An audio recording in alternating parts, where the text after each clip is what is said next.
Okay. And with that, is there any public comment? Oh, we do have one.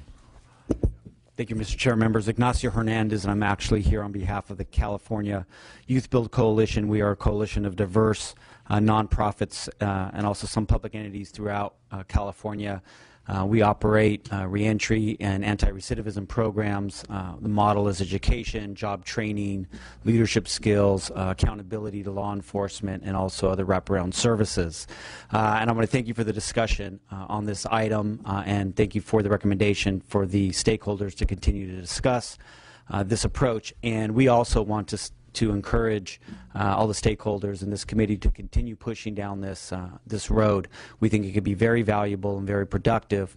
Let me just add one minor suggestion, and that is, why don't we look at programs that already have a track record of succeeding, and then there's less of a leap of faith. And I can tell you from experience as one who's pushing for additional funding. We pushed a reentry program. The Cal EMA came back and said that the recidivism rates were 1.5%, and this is for 18-year-olds to 18 to 24-year-olds, so those are the ones most likely to recidivate. And yet we are struggling to get that program refunded. And so I think when we're talking about the numbers and we're talking about the metrics and we want results, if we have a model that already works, this could be a way to get us there. What I have found, the obstacles have been, well, that might have worked in those 4 locations, but how do we know it will work again? This is a way to invest and say, well, we are going to take a leap of faith. We're going to use this approach to expand those models, make them more available, because we already know it works in some contexts, so let's see if it can work statewide or work in some other communities. Because the other option is that you're going to hear from me time and time again asking for funding out of the general fund, which obviously there's only so much you can do. We've looked at federal funding. Actually, the pilot project, which is the California Youthful Offender Reentry Program, that was funded out of federal funds. And the idea was to try a competitive grant program to test out this model of education, job training, and wraparound services and accountability to law enforcement. And the numbers came back really well. The next step is, how do we continue to fund these or expand it? So this could be an approach. We might have a built-in program, and there could be other programs as well, other models that have the track record that the state has already seen the numbers and said, well, let's give it another go, and that could actually expedite some project like this. So I'd be willing to continue to discuss going forward. Thank you. Thank you, and please talk to staff afterwards. Okay, and thank you for your testimony. Thank you. We're going to go back and establish a quorum and then vote on. Or did you do this before or after I left? Okay. Jones Sawyer. Here. Harkey. Here. Rodriguez. Here. Stone. Here. We have a quorum. We have one vote on the item, the state active duty pay governor's proposal. The governor's 2014-15 budget proposal includes $615,256 from the general fund and $359,000 federal funds to support the estimated state active duty SAD employee compensation increases to be granted effective January 1, 2014. Recommendation is approved as budgeted. Is there a motion? Jones Sawyer. Aye. Harkey.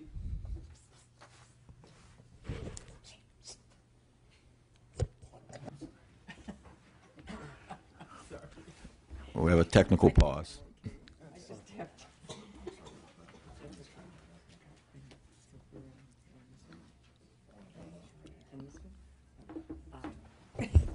Harkey, aye. Rodriguez? Aye. Rodriguez, aye. Stone? Aye. Stone, aye. Motion passes 4-0. Okay, we're in issue number 3, the California Prison Industries Authority, Career Technical Education.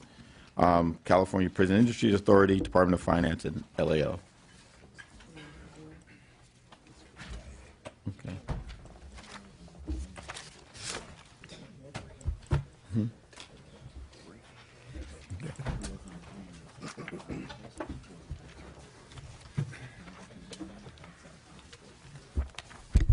Hi, how are you doing? Can state who are you? Good afternoon, Mr. Where you Chairman come from? members. Yes. My name is Chuck Patillo. I'm the General Manager of the California Prison Industry Authority, and I'm the Executive Officer of the California Prison Industry Board, which is the oversight entity for Prison Industry Authority. Okay. And I've been excited about the opportunity for technical training. So can you kind of briefly describe for me your current programs? If I could back up 1 second, and CTE is actually one of our 3 programs that the California Prison Industry Authority operates. We operate a traditional correctional industries, which I think everybody knows we make license plates and whatnot, furniture. We also have the joint venture program, which allows private vendors or private companies to come behind the walls and employ inmates at comparable wage, almost a prevailing wage. We just got federal approval to roll that out to the counties now, so we're pushing that out to counties, including LA and San Diego, who are looking at bringing private businesses to partner with them in new rehabilitation programs. The program we're asked to come today is to talk about the PIA's Career Technical Education Program. CalPIA is just one of the tools that CDCR has to combat recidivism. We are an independent agency from CDCR, but we're overseeing, the chair of the board is the Secretary of Corrections. We have about 5,560 total CalPIA correctional industry positions, and those are spread between 26 separate business lines, 25 different institutions, and we have about 5,000 different items that we make in our traditional correctional industries. The program that I was part of our CTE program, correctional industries is actually expanding this year. 900 positions in offender positions at all 34 institutions. And this is a program that was put together by the Department of Corrections, ourselves, and the federal receiver for facilities maintenance at healthcare facility programs out in the institutions. This is a program that's overseen by PIA with correctional supervisors, industry supervisors, bringing up medical facilities out there to a constitutional standard, which is one of the requirements so we can reassume control of medical out in the field from the federal receiver. The best part of this program specifically is that those are 900 positions that when they get out, they will be qualified to apply for state positions, such as the DGS custodian, whatnot, upon parole. So it's a very full cycle program that we're putting together, and we're doing this statewide. That is part of our correctional industries. Specifically, we're asked to talk today about career technical education.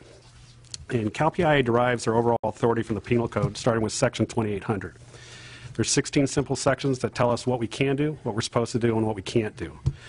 Our primary mission is to rehabilitate offenders through various job skill training. However, specifically, Penal Code Section 2805 specifically authorizes CalPIA to develop and operate vocational education programs and assume control of existing vocational education programs and their assets. In 2006, we started a career technical education program with CalPIA. There's sometimes a confusion because Corrections has a vocational division also, and about 3 years ago they renamed theirs to Career Technical Education, so sometimes there is confusion about the two.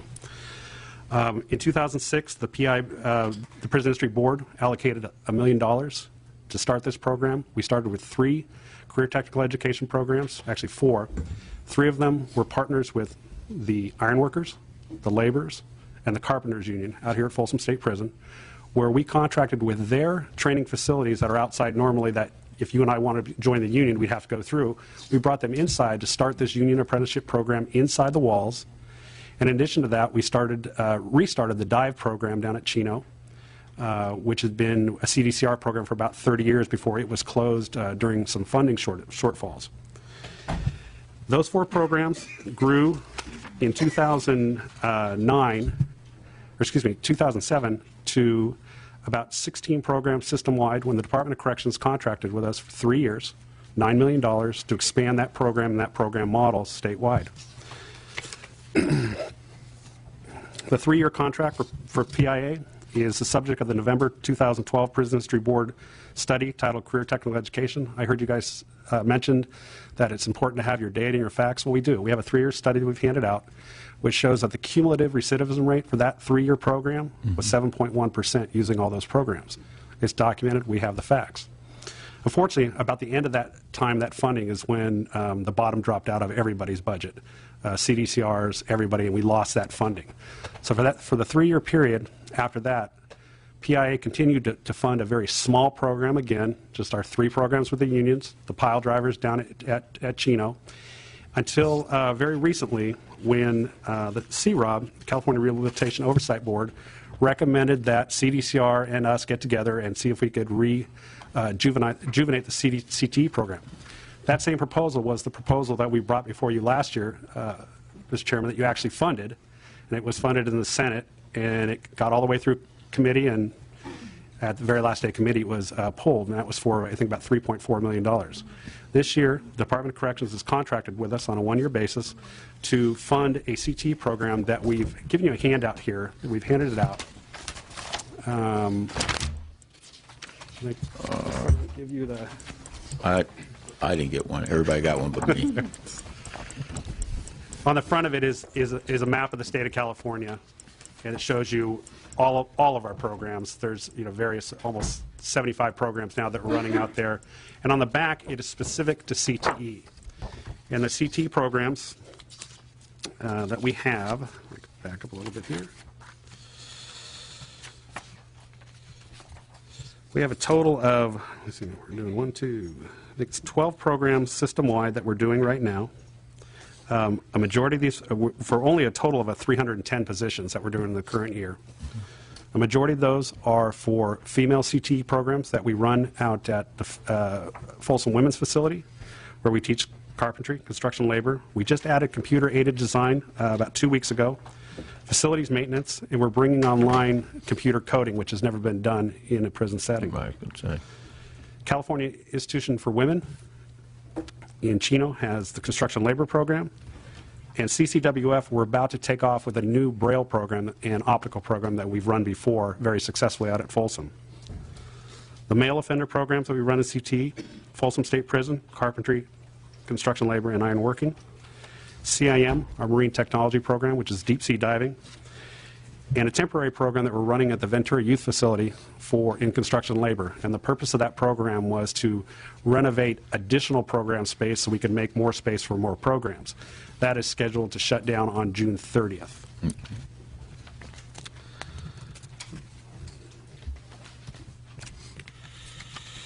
Jump ahead here.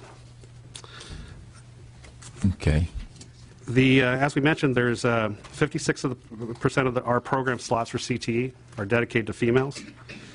And although we are a very small program that we're funding on an annual basis, we're doing a pretty good job with it. 7% recidivism rate was pretty incredible for a dedicated service such as we've been doing. We work very closely with CDCR, though. If it wasn't for CDCR and Secretary Beard and Undersecretary Hoshino, we wouldn't have pulled off the funding for this current year. We do not have a funding source set up for next year, so we have 12 programs that are kind of in limbo right now.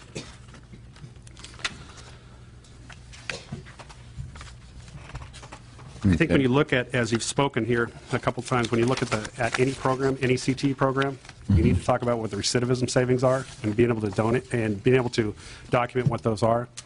I think just based on what the recidivism savings for our program, it more than pays for itself 5 times over by annually funding it every year, by just for the number of folks that don't come back and go out and get a job based on some of the training that we've provided. Okay, and quickly, how are inmates chosen for these programs? By application. There's always the word out there that PIA has a better inmate, and we probably do. We allow application to the program. We interview them. We determine whether they need different services rather than come to us. There's a lot of folks out there that need, obviously, drug treatment or mental health treatment, but there's no reason somebody who needs drug treatment or education can't come to us. We have GED programs inside the CTE programs as well as our regular programs. And for an example of drug treatment, if you and I were to go to drug treatment, we'd have to go at night. That would be a way for us to get more folks in our program and just have those folks that need drug treatment go to drug treatment at night. And CDCR, as you can tell, I like cooperation, but how could they do any changes to help improve some of your outcomes? There's a couple things that could probably happen that we've been working on is tie programs. Training, industry, and education is one.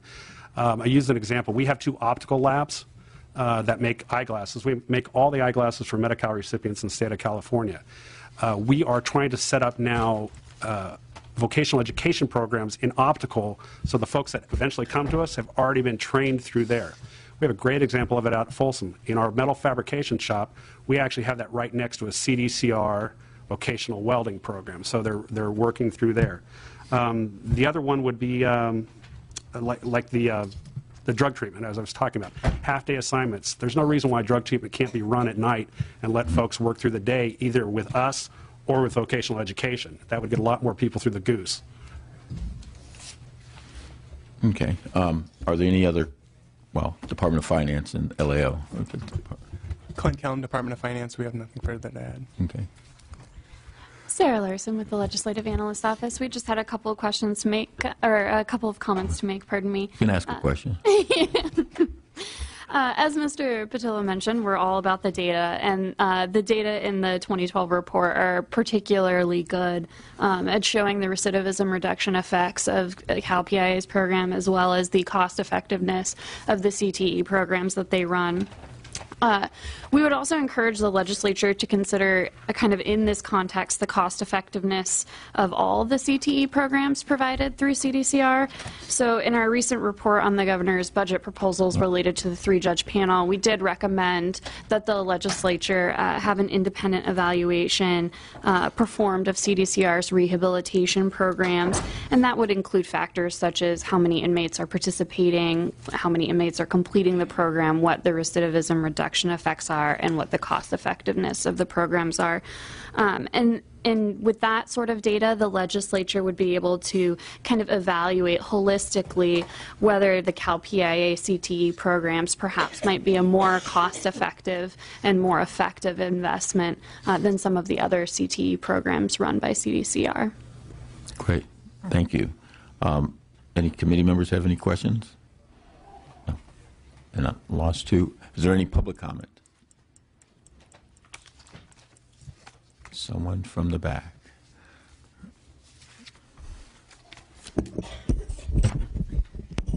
Yeah, I'm John Kern, the chair of the bargaining team that represents the teachers and vocational instructors in the state civil service, doing a lot of the same work on a slightly different model that Chuck Patillo has described.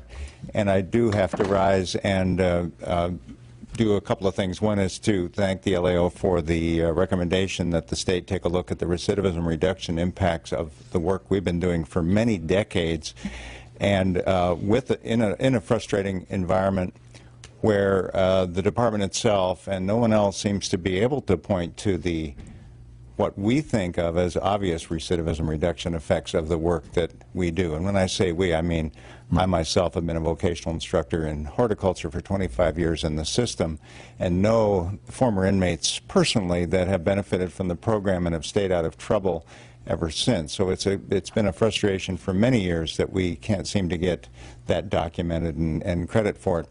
I want to also acknowledge PIA's program and their very wise decisions that they've made to reach out to the employers and reach out to the unions that would represent the workers that are their graduates and that will take their place in the workforce, and to invite those potential employers behind the wire to actually watch the potential employees at work and conduct interviews and assess the future relationship that way.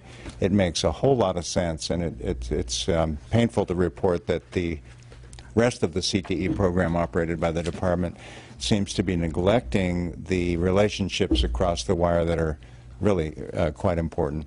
So with that in mind, I just have to also remind the committee that the problem with getting the right inmate in the right program at the right time is not something that the department has grappled with very well. And despite supporting a bill a couple of years ago, SB 1121, that would actually give the teachers a role in the decision making, a recent survey of prison teachers indicates that they're still basically just receiving what the bureaucracy gives them without very good relationship to the appropriateness of the assignment.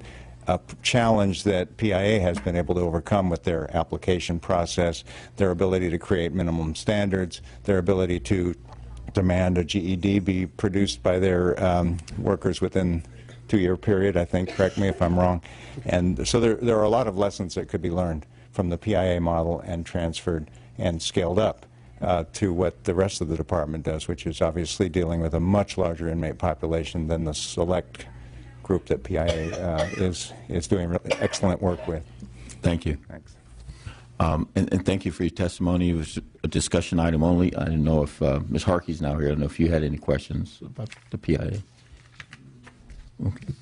And we'll take everything you have. We'll look at it and hopefully make some recommendations from it. Thank you. Now the youth reentry, Rachel Johnson Farias, East Bay Community Law Center. Of course, the Department of Finance, LAO.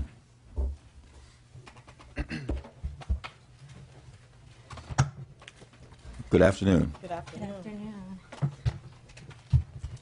Begin whenever you're ready. Great.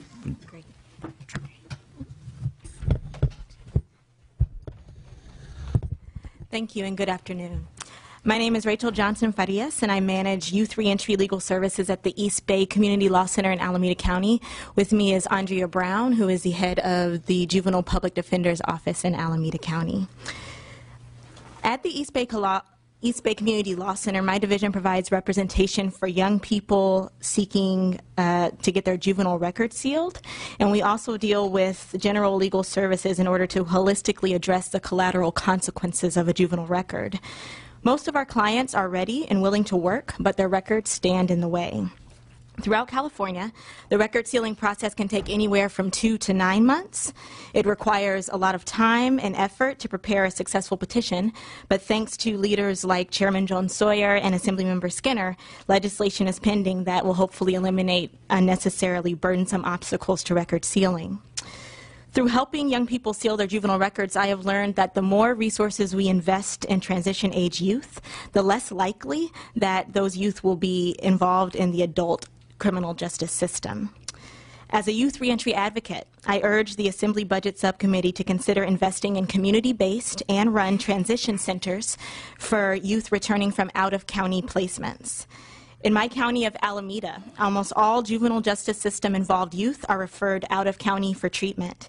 With only 4 in-county treatment facilities available, the majority of system involved youth are sent hundreds, if not thousands, of miles from home for placement. The issue I am addressing today is not the placement itself, but what happens upon their return. I had a client whose sentence required her to go from Oakland, California to a girls' camp in Arizona. My client did well at the camp, but when she returned home, there were no follow-up resources for her. No one created an after-care plan for her, and when she came back, she faced the very situation that led to juvenile justice system involvement in the first place: poverty and a lack of resources. My client's story is not singular. In fact, California youth often return from out-of-county placement without key components in place like school and medical benefits. Without sufficient follow-up, these placement programs are costly investments that have limited impact. To empower youth, we must also invest in their communities. And by community, I mean the individuals, families, existing community-based organizations, and institutional organizations that interact most closely with young people and who can most positively impact young lives. This approach works.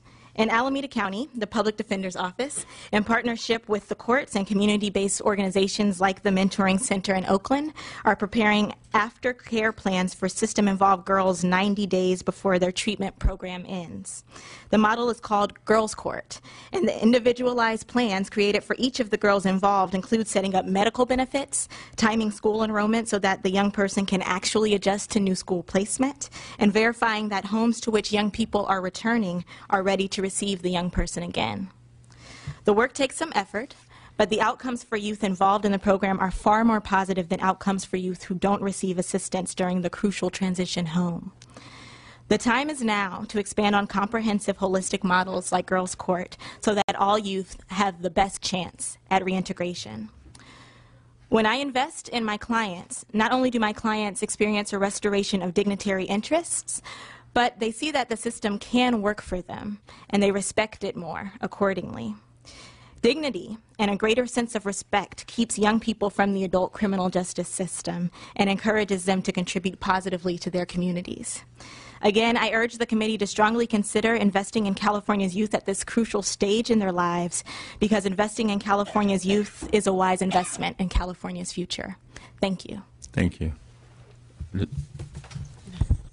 Good afternoon, Chairman, Good and thank afternoon. you for having this discussion. I'm excited to be here and listen to all of these wonderful opportunities that are out here for our youth. I am here today because I want to talk about, seriously, the gaps from a direct service position. You know, I've done this job for 19 years, and for the last 4 years, when I returned to the deal with youth as opposed to managing adults, I had a real clear goal, and one goal was to change the quality or increase the quality of representation for our youth, and to really focus on the outcomes and the poor outcomes for the population of youth that we're talking about, which is youth that have been removed from their parents' home. And majority of them, I would say probably 60% of them, were initially removed from their parents' home because they were part of the dependency system, so they were removed because of neglect and or abuse, have now crossed over into the delinquency system, and have now been sent to group homes, as Rachel mentioned. For our county, the majority of them are either sent out of county or out of state. We are sending kids as far away as Pennsylvania and Colorado. And then 9 months later, they're being returned back to the same communities in which had failed them in the beginning. So that's a huge gap, and what we want to do is try to fill that gap. And what was mentioned was Girls Court. Girls Court was one of the things that I co-authored. It was Nancy O'Malley, the district attorney in our office, felt that it was time to really take a hard interest and deal with the sexual victimization of girls that was occurring in our county. Girls that were coming from different counties, coming from as far away as Oregon, coming from Sacramento, Contra Costa County, and being sexually exploited in Alameda County. So we started a girls' court to deal with that population. And one of the things that we're using simply as an example of what can be done is we started actually focusing on aftercare before they left. So if we knew that this young lady did not have a safe place to return to, did not have a safe home initially to go to, was coming out of social services placement, and we knew that that young lady was going to be sent away someplace for 6 months, 9 months, a year, which is the average time that they're sent away, then what happens at the back end of that 9 months or 12 months? What are we doing to prepare the community to receive them? Because what was happening is they were going away for 9 months, but they were coming back to the same broken homes, to the workforce that was not forgiving, to schools that were not prepared, and to communities that were not ready to receive them and to embrace them. So we were having young people, and I keep hearing the word recidivism, and for me, as a defense attorney, that means so many different things to so many different people. Recidivism can be anything from truant behavior, from a dirty marijuana test, to actually picking up a new crime and returning back into the system. But we want not just a lack of recidivism, we want them to thrive. And so what does that mean? When you have a young person who goes away, I'm thinking of a young man right now who is away in Colorado, 15 years old, doing amazing. He is a top athlete. He has colleges that are looking at him. He is back on track in school. And guess what? He has to come home because he's not sent to a boarding school. He's sent to a group home based on delinquent behavior. He has filled his punishment. He has paid his dues, but now he has to come back, and his greatest fear is coming home. How do we keep him still thriving? How do we keep him in a school that's ready to receive him? How do we keep him still talking to sponsors that want to take him to college? How do we keep him from the streets, and which failed him in the beginning and had him go there? And so when we partner with programs like East Bay Community Law Center, which my office has done, because I realized when we came back that Public Defender's Office can't do it all, but there are people within the communities that can.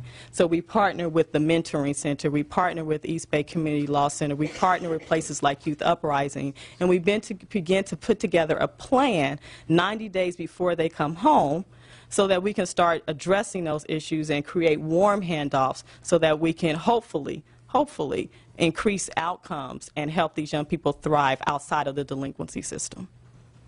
Thank you. Department of Finance.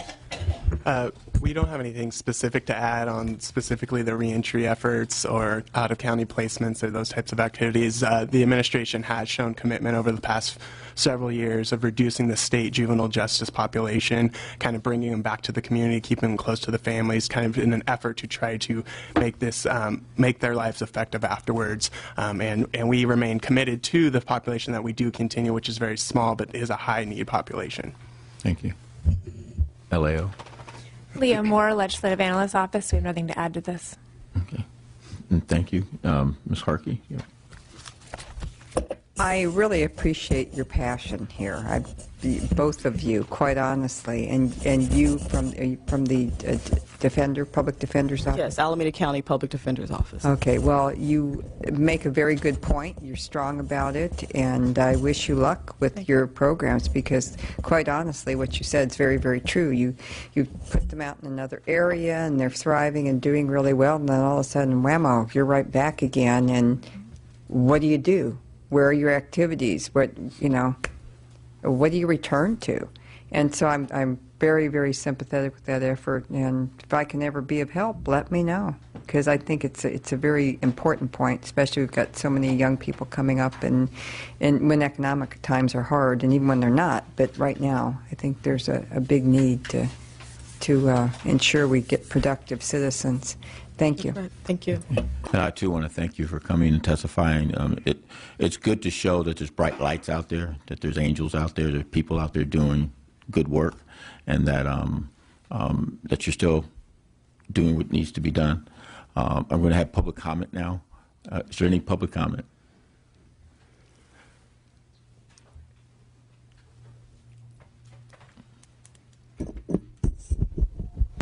Mr. Chair and members, Amy Blumberg with Rosen Kendall on behalf of the California Workforce Association, and we're comprised of the 49 local workforce investment boards and one-stop centers that work with adults, dislocated workers, and at-risk youth to make sure that they have the skills and training needed for jobs.